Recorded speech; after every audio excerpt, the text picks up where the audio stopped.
የተከበራችሁ ቤተሰቦች የቻናል የህግ አማካሪና ጠበቃ ፈቃዱ በቀለ ቻናል ነው። በዛሬ ቪዲዮ የምናየው በአሁኑ ሰዓት በአሜሪካ የሚኖሩ ኢትዮጵያውያን ትልቅ ድንጋጤና ስጋት ላይ ናቸው።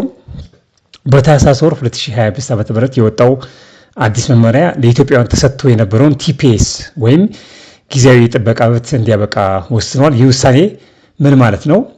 እስከ የካቲት 13 2026 በኢትዮጵያውያን አቆጣጠር ደግሞ የካቲት 11 ቀን 2018 ምን ማድረግ አለባችሁ?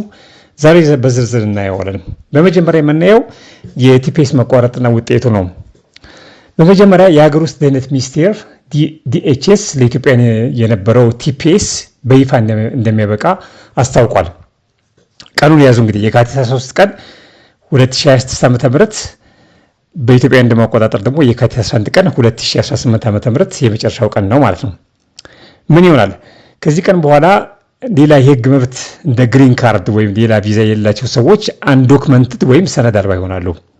የስራ ፈቃዳቸው ኢኤዲ እስከዚህ ቀን ድረስ ብቻ ነው የሚያገለግለው። የጅምላ ማባረር ወይም ዲፖርቴሽን የአሁኑ አስተዳደር ማስ ዲፖርቴሽን ወይም የጅምላ ማባረር ዘመቻ እንደሚጀምር በግልጽ ተናግሯል። ይህ ዘመቻ በዋነኛነት ትኩረት የሚያደርገው በሚከተሉት ላይ ነው።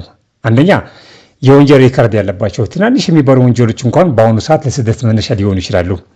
ሁለተኛ፣ የመውጫ ትዕዛዝ ያላቸው ቀደም ሲል የፍርድ ቤት የማባረር ትዕዛዝ ወጥቶባቸው ግን ያልወጡ ሰዎች ማለት ነው። ሶስተኛ፣ ቪዛቸው ያለቀባቸው በቱሪስት በተማሪ ወይም በሌላ ቪዛ ገብተው ጊዜያቸው ያለቀባቸው እና ማለት ነው። መፍትሄያቸውና የጥንቃቄ እርምጃ ምን መሆን አለበት? አሁን ምን ማድረግ አለባችሁ? እንደ ህግ ባለሙያ የመመክራችሁ አትደናገጡ፣ ነገር ግን ዝም ብላችሁ አትቀመጡ። ጠበቃ አማክሩ። ከቲፒኤስ ውጪ ሌላ አማራጭ ካላችሁ ለምሳሌ በቤተሰብ ወይም በስራ አሁኑኑ ማመልከት አለባችሁ። መብታችሁን ወቁ።